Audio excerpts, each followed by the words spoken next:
नमस्कार, स्वागत है आपका क्यू वाइव नेटवर्क पर। मैं हूं नीलू व्यास और हमारा खास कार्यक्रम एंगल 360 में आपका स्वागत है। आज 3 जनवरी यानी कि भारत जोड़ो यात्रा आज अपने विंटर ब्रेक के बाद फिर से शुरू हुई है और यूपी में यानी कि उत्तर प्रदेश में एंटर तो कर चुकी है और बहुत जोर शोर के साथ, अच्छी खासी भीड़ के साथ एंटर कर रही है। लेकिन लोग सवाल ये खड़े कर रहे हैं कि आखिर उत्तर प्रदेश, जो कि सबसे बड़ा राज्य पॉलिटिकली माना जाता है पूरे देश में, पूरे देश का, आखिर इतना कम समय राहुल गांधी अपने भारत जोड़ो यात्रा का क्यों इतना कम वक्त बिता रहे हैं उत्तर प्रदेश में? केवल 3 दिन है, जिसमें से कुछ डिस्ट्रिक्ट्स हैं जैसे बागपत, शामली जैसे कुछ डिस्ट्रिक्ट्स हैं 2 या 3 जहां पर वो जा रहे हैं। लेकिन उनके पास ये चॉइस थी कि वो ज्यादा डिस्ट्रिक्ट्स में जाते। तो क्या भारत जोड़ो यात्रा उत्तर प्रदेश को नजरअंदाज कर रही है या फिर राहुल गांधी नजरअंदाज कर रहे हैं उत्तर प्रदेश को? क्योंकि उत्तर प्रदेश वो राज्य माना जाता है जहां पर अपने आप को मजबूत करके पॉलिटिकल पार्टीज दिल्ली के सिंहासन तक पहुंचती हैं।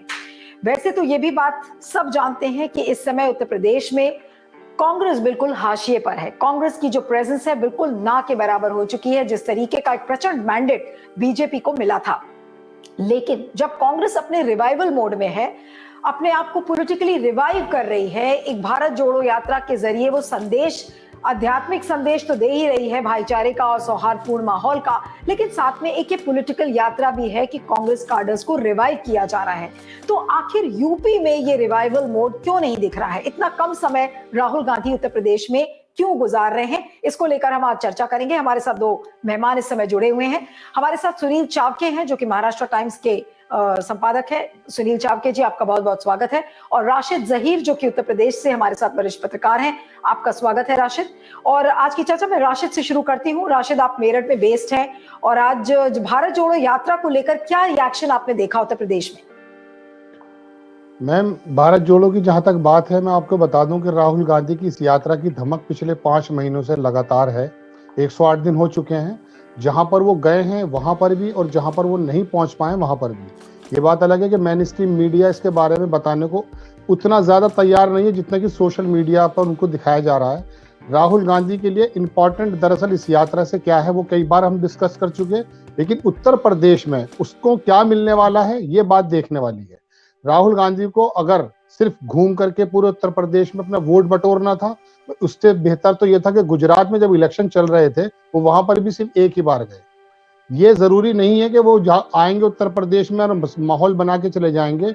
उनके लिए जरूरी यह है, जो यात्रा से जाहिर हुआ है, कि 2024 में इस यात्रा से पहले जब भी राहुल गांधी का नाम लिया जाता था, उनको अगर in front of the Modi ji के सामने रखा जाता था तो ऐसा लगता था कि शायद ये चेहरा ऐसा नहीं है।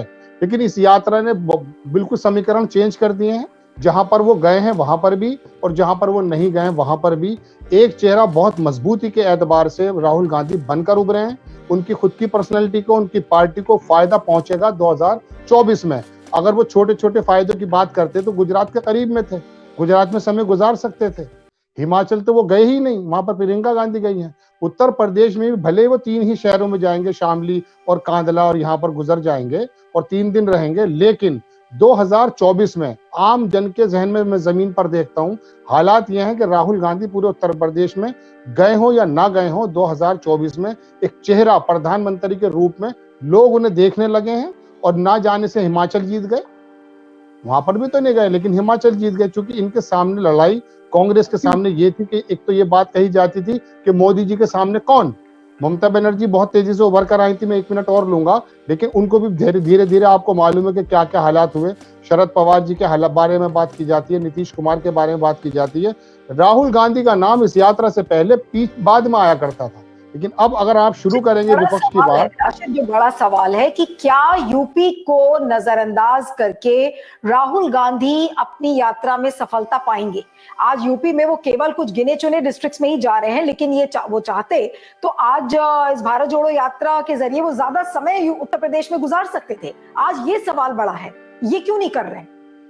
मैंने जैसे आपसे कहा ना कि सवाल उनके सामने, ये बात हम पूछ सकते हैं लेकिन सवाल तो हिमाचल के लिए भी बड़ा था, गुजरात के लिए भी बड़ा था, वो वहां नहीं गए। उनकी तैयारी 2024 में, उनके ना होने के बावजूद, ना जाने के बावजूद भी 2024 में उत्तर प्रदेश में एक चेहरे के रूप में और पूरे भारत में एक चेहरे के रूप में राहुल गांधी बन गए, ऐसा उनका मानना है, ऐसा लगता है।